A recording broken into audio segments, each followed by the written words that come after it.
Alright mga kaotis, time check tayo ulit, 8:51 in the morning na, no? So as of now, nandito na tayo ngayon sa Boracay.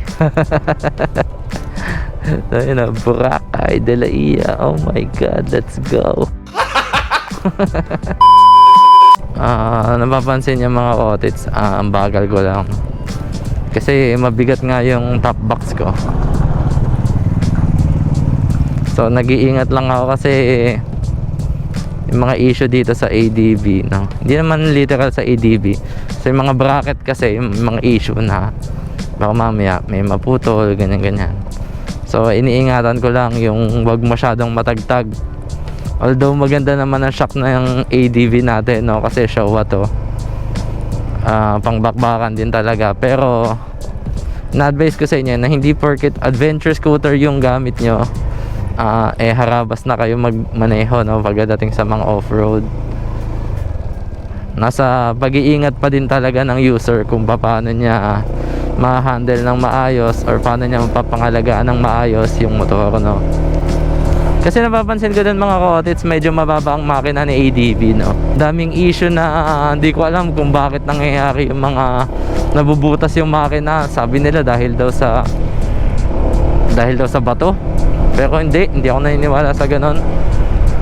Siguro ang nangyayari lang harabas sila magpatakbo, tapos biglang kumakaldag sa sa mga malalaking bato, no? Kumbaga lubak, tapos babakbakan nila. Kasi syempre yung iba naniniwala venture bike to itong ADB, ganyan. So baliwala yan, yung mga lubak-lubak na yan. So nangyayari, kapabayaan ni user siguro, ayun, napapahamak yung makina. So para sa akin, konting pag-iingat lang mga kaotits, no? Kung gaano tayo kaalagaan ng mga motor natin, dapat ganun din natin sila kung paano alagaan, no? Ingatan natin sila, no? Kasi sila lang naman yung body natin sa mga gala-gala natin, no? Sila lang din yung nakaka-witness ng hirap ng biyahe natin, no, mga kaotits. So yun, ingatan din natin yung mga motor natin.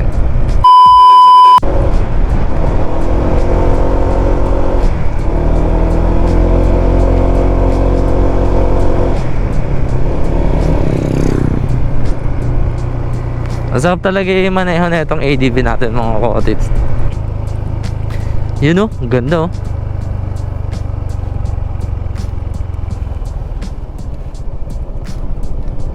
Meanwhile,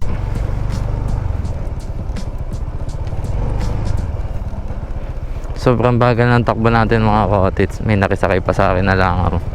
Ayun na, nandyan sa may side mirror. Siguro papunta din to doon sa may dulo, no? Sobrang bagal natin, nakisakay siya eh.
So yun mga ka-otits, kakagising ko lang, no?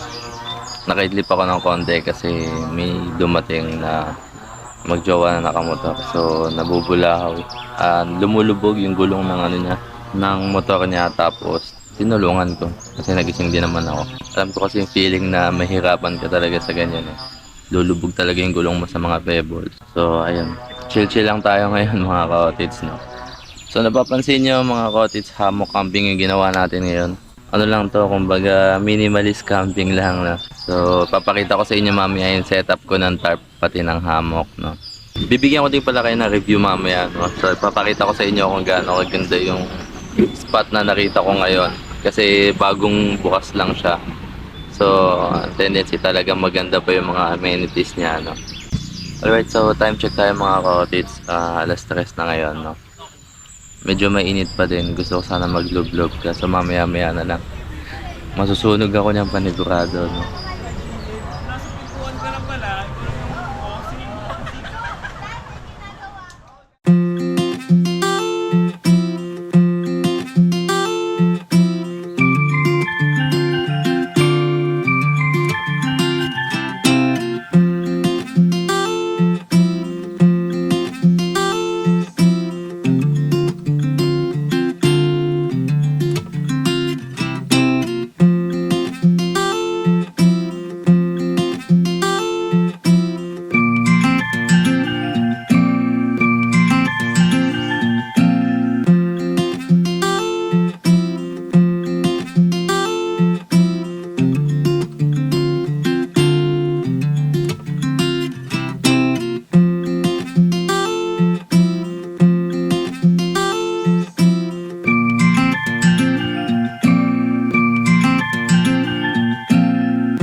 Tulad na sabi ko kanina mga ka-otits, no, ito yung hammock setup na ginawa ko. So minimalist lang siya. Wala akong dinalang madaming gamit.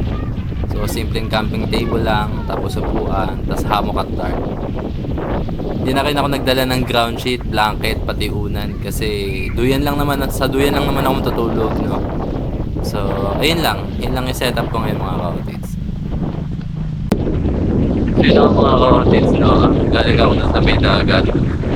So hindi ko kaya yung alon kasi masyadong malalakas. So palakas din kasi ng hangin dito ngayon kaya ganun kalakas yung alon, no. So ayan, baka bukas na lang tayo ng umagang maligo pagkakalmado na yung dagat. Pero feeling ko tatanayin ako dito na mga ka-otits. Kaya hindi ko na lang susubukan kasi mahirap na, no. Nag-iisa lang naman ako eh. Hirap na baka kung saan ako magpantala. Kasi yung ganyan tipo ng mga ka-otits, yan eh, nakihigop yan eh, pagpadalit. So, ayun. So, bukas na lang tayo ng umaga, no? Para kalmado yung dagat. So, ayun.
Third mga kahatids, kakatapos ko lang maligo. So tara na muna magluto ng kanin. Kasi ano oras na din, nagugutom na ako. Tara.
So yun na nga mga ka-otits, no? Ang ulam ko ngayon, eto lang.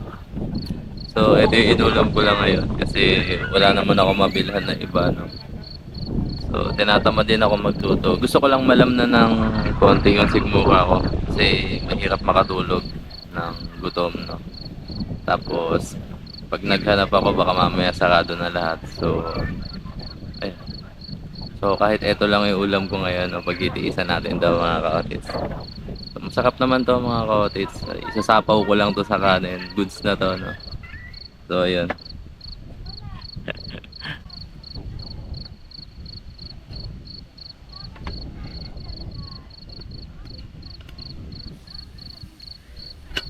Luto na.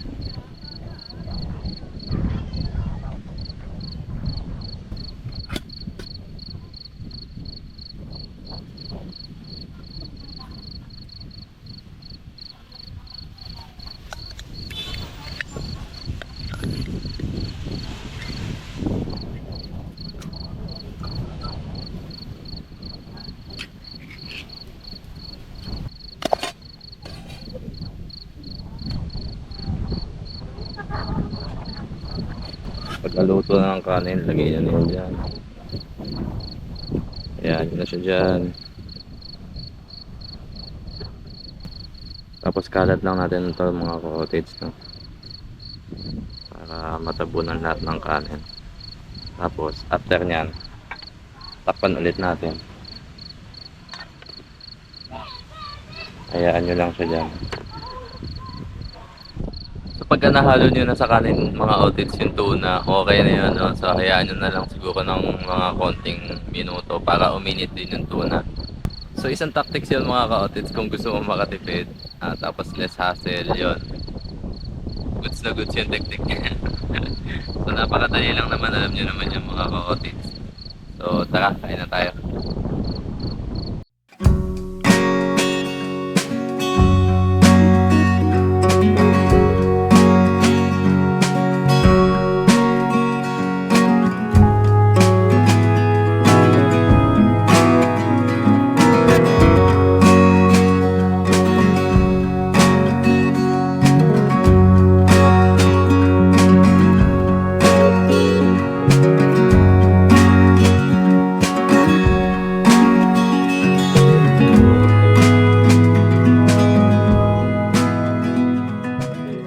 Right, so tapos na ako kumain mga ka-otates, no? Tapos na din ako maghugas ng pinagkainan. Papahinga lang ako ng konti tapos matutulog na din ako, no? So ayun, first time kong gagawin talaga na maghahamo camping, no? So sana maging payapa at maayos yung tulog ko ngayong gabi. Malamig naman ngayon. Feeling ko naman makakatulog ako na maayos kasi ayun, sobra hangin dito hanggang ngayon. Nag-umpisa to kanina hapon tapos hanggang ngayon mahangin pa din. Huwag naman sana umulan pero feeling ko hindi yan umulan. So kung may tatanong nyo pala mga ka-outfits kung saan ko ilalagay yung mga gamit ko, no? So pinasok ko nga pala sa loob ng box yung mga importante kong gamit. Tapos yung mga panluto ko nilagay ko lang dito sa lamesa. So ayan. Tapos yung mga importante nandito sa box, ilalagay ko ito ngayon sa motor para ilalak ko siya, no? Kasi wala akong tent, kaya kailangan secured natin yung mga gamit natin, lalo na yung mga importante, no? Tapos, pangalawang bagay pa, walang guard dito or nagbabantay. So yung pinaka-entrance niya is open lang. So hindi ko alam kung safe or what. Pero may mga kasama naman ako dito ngayon sa camping area natin. So ayan, pamilya naman sila mga ka-outfits. Ayan. Ayan. Tapos dito sa kabila, may mag-asawa din dyan. Tapos doon sa may bandang dulo, may mga grupo din doon, no? So feeling ko naman hindi naman ganun ka-delikado kahit papaano. So ayun, kita-kits na lang tayo bukas mga ka-outfits. Tulugan na muna.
May problema ka?